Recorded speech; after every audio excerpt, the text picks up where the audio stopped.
Welcome back. This is the third video out of 6 to 8 of the Western European Upper Division Season 2 team reviews. And today we're doing the third place team of the division, Team Nigma. And these guys finished just one win beneath Team Liquid, and who finished just one game below Team Alliance. So this group is very close.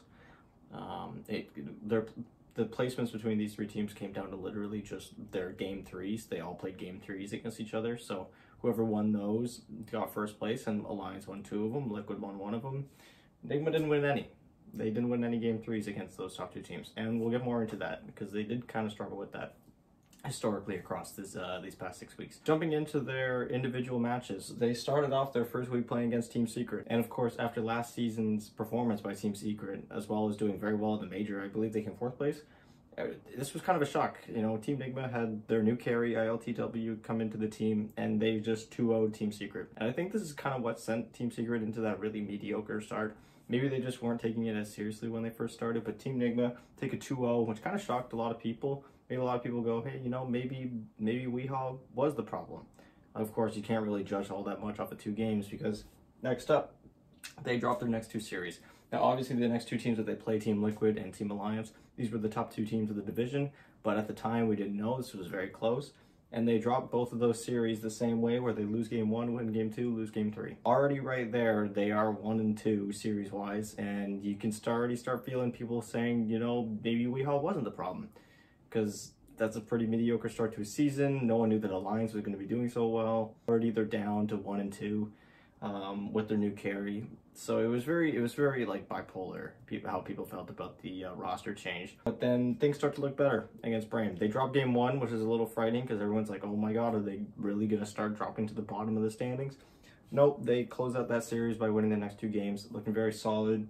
Then the next 2 weeks, they continued to prolong their winning streak to 6 games total, like individual games, where they win the last 2 games of the Brave series, and then they win 2-0 against Hell Bears, and then OG the next week.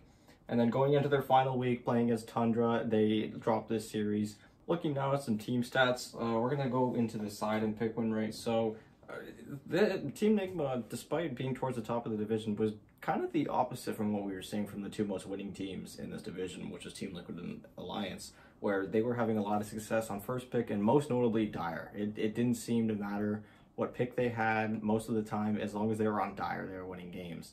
And it's kind of the opposite here for Team Nigma, where they were not favoring Dire whatsoever. They only even played on it in a third of their games, and it went 50-50. But jumping into that, their first pick win rate was 6-5 for a 55% win rate. It's pretty straight down the middle, like I was saying. Their last pick win rate was a little bit better, 5-2, 71%. But the real kicker was Radiant. They played Radiant in 2/3 of their games, and they went 8-4. So they seem to really prefer that. And then Dire, they only played it in 6 of the games, going 3-3, 50%, like I was saying. Now looking at combinations of the 2, if they had first pick in Radiant, they won 3-1 in that one, so 75% win rate.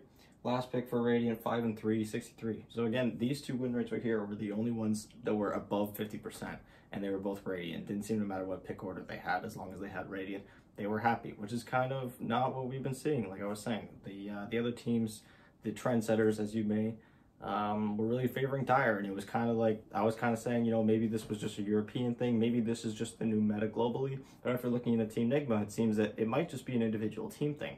I know Nigma is one of the fastest playing teams in the league. They had one of the lowest GPMs of any team in this division. I think they were only ahead of Hell Bears when it came to GPM, and yet they finished 3rd place.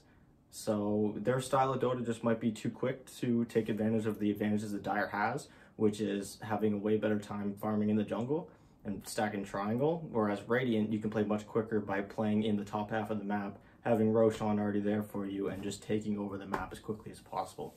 So it's going to be interesting to see how that meshes with other regions at the major as well. Moving on, we had first pick on Dire. Like I said, they only played 6 games, 3-3, and they did not play a single game where they were last pick and Dire.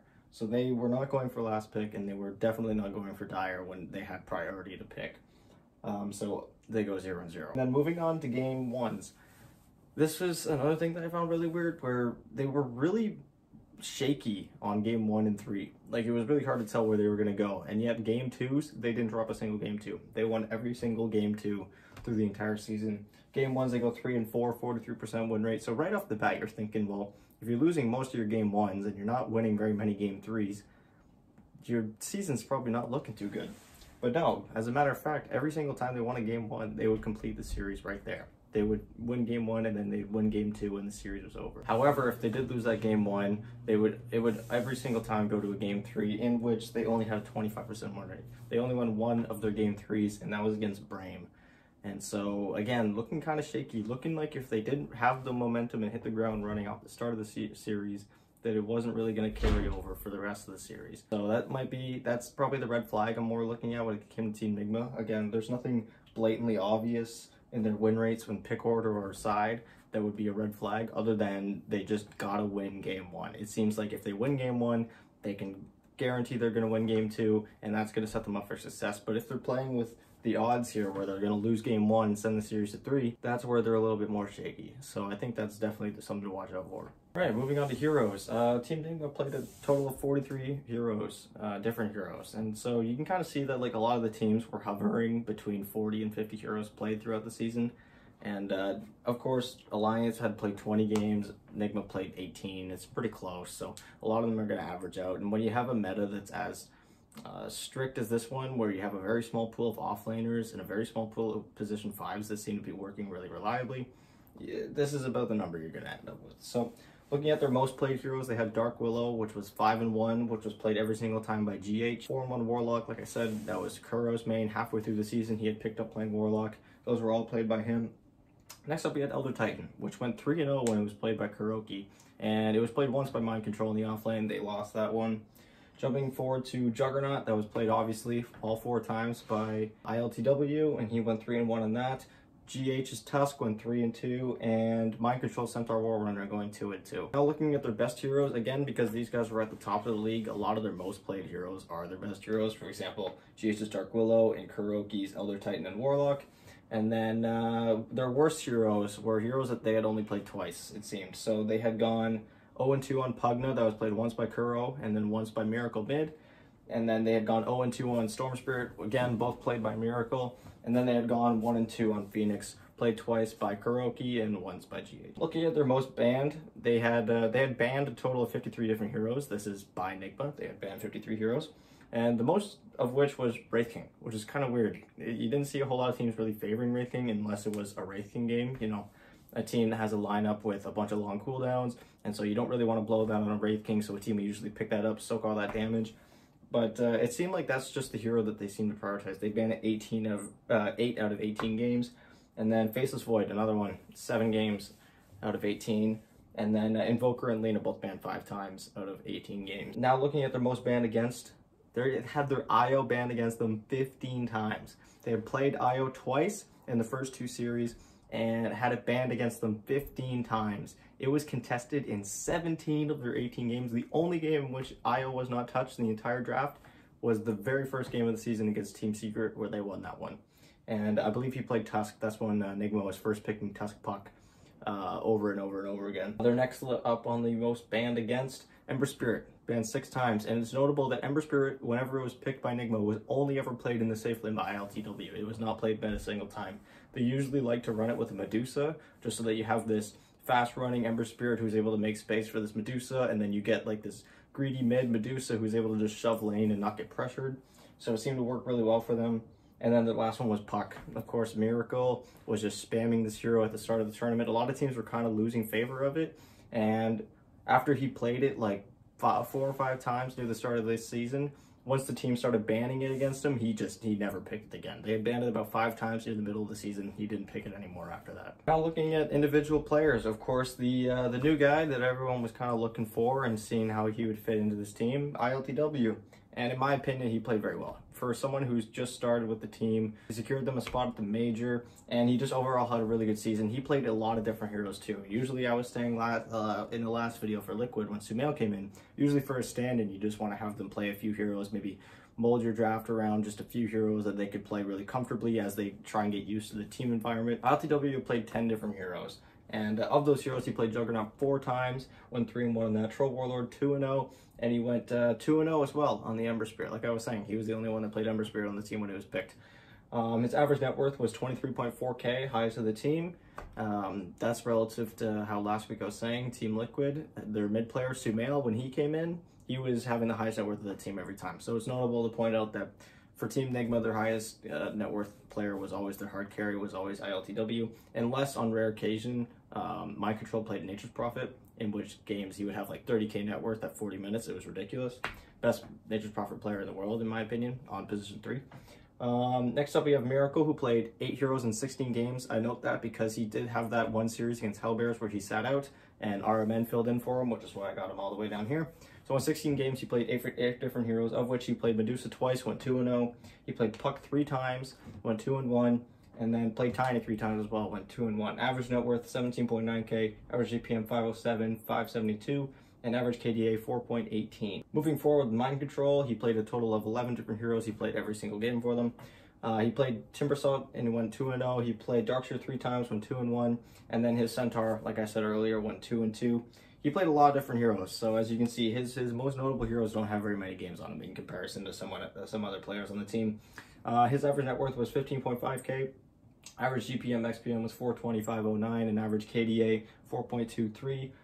GH actually played the least amount of different heroes on the team. He only played 7 in total. And it was right off the bat when he was playing the same thing. Like I was saying, they just loved picking Puck and Tusk first phase in the first 2 series before they started getting it banned against them. So he goes 3-2 on the Tusk. His best hero, Dark Willow, 5-1, played every single game of that. And then his, other than that, he didn't really have very many heroes that had more than 1 win with more than 1 game played. So we have Io and Clockwork both going 1-1. Both of the times he played Io was when it was paired up with a gyro. So he was playing with ILTW. It went 1-1, that strat. His average net worth was 9.1k, average GPM 286, XPM 464, and his average KDA was 3.14. I also had down here, just as like a bonus stat, Kuro actually played 7 different heroes in his first 8 individual games. So they played 18 total. In those first 8, he played 7 different heroes. Kuro really was just testing the field. It seemed like he was taking a page out of like Liquid's book with Insania. He played Oracle a few times. He played Snapfire, you know, stuff like that. But it wasn't until he started playing Warlock about halfway through the season that he really started maining, where he played like 5 games of Warlock in the last 3 series, and he played a bunch of Elder Titan. But before that, he was playing a whole bunch of different heroes. So anyway, I just thought that was cool. Just a captain trying to feel things out, feel out the meta, see what's popular, and see what's working. Moving on to Kuroki, he played a total of 9 different heroes.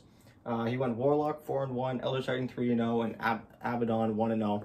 And other than Elder Titan and Warlock, he did not play any hero more than once that got more than 1 win. Again, he had played 7 different heroes in his first 8 games, which was pretty ridiculous.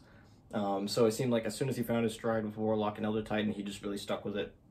And he put it up an average net worth of 8.6k, average GPM of 278, 386, and average KDA of 3.22. Last but not least, we have Roman, or RMN. He played a total of 2 games, played two different heroes in those games, because in the first game he played Batrider and went off, and in the next game it was first phase banned. So he ended up playing Bristleback mid and Batrider mid. It's pretty notable that he's an offlane player, so it's not really a surprise that he was playing traditional offlane heroes in the mid lane. Although they were playing against the weakest team in the division, like I was saying, the only one that looks really out of place, he looked really good. And obviously having a coach in game with you kind of helps, especially with Kuroki, I'd imagine, like leading the team, making sure they're, you know, keeping their heads in line. So yes, he goes 1-0 on Batrider and Bristleback. He puts up an average net worth of a very surprising 23.7k. Highest on the team. It's a small sample size of only 2 games, but pretty notable. He played pretty well. And an average GPM 556, XPM 707, and an average KDA of 5.1. Ending off with some team stats, Team Nigma had an average net worth of 75.1k, an average GPM of 2100, and an average SPM of 2563. They had an average KDA of 3.91, and average game length somewhere in the middle of Team Liquid and the Alliance, with a 38-minute and 45-second average game length. It's pretty notable, like I was saying earlier, that these guys were one of the lowest GPM and XPM teams in the entire division. And yet they were one of the highest winning teams. These guys played fast. They did not focus on farm. They would have ILTW on these hard to semi-hard carries, and they would just run at people with Mind Control and Miracle. They would not stop and farm. They would just put everything on ILTW, and it seemed to pay off, especially with this meta, where it's really 4 protect 1. You know, you got items like Solar Crest that are really powerful, and Lotus Orb. So it's really not surprising that's kind of the meta that they adopted for themselves. And speaking of meta, these guys really didn't stick to meta heroes. Mind Control did not play a single game of Axe, only played 4 games as Centaur War Runner, and no games of Magnus, nothing like that. You know, I'd say the only player that was really playing these meta heroes was Kuroki with his Warlock, and then Miracle with his Tiny and his Puck. So other than that, these guys, I know GH said that they don't usually like to follow a meta, they just like to make their own, and it kind of shows. They kind of played whatever they wanted to. I don't think any other team was picking Pugna. These guys picked it twice.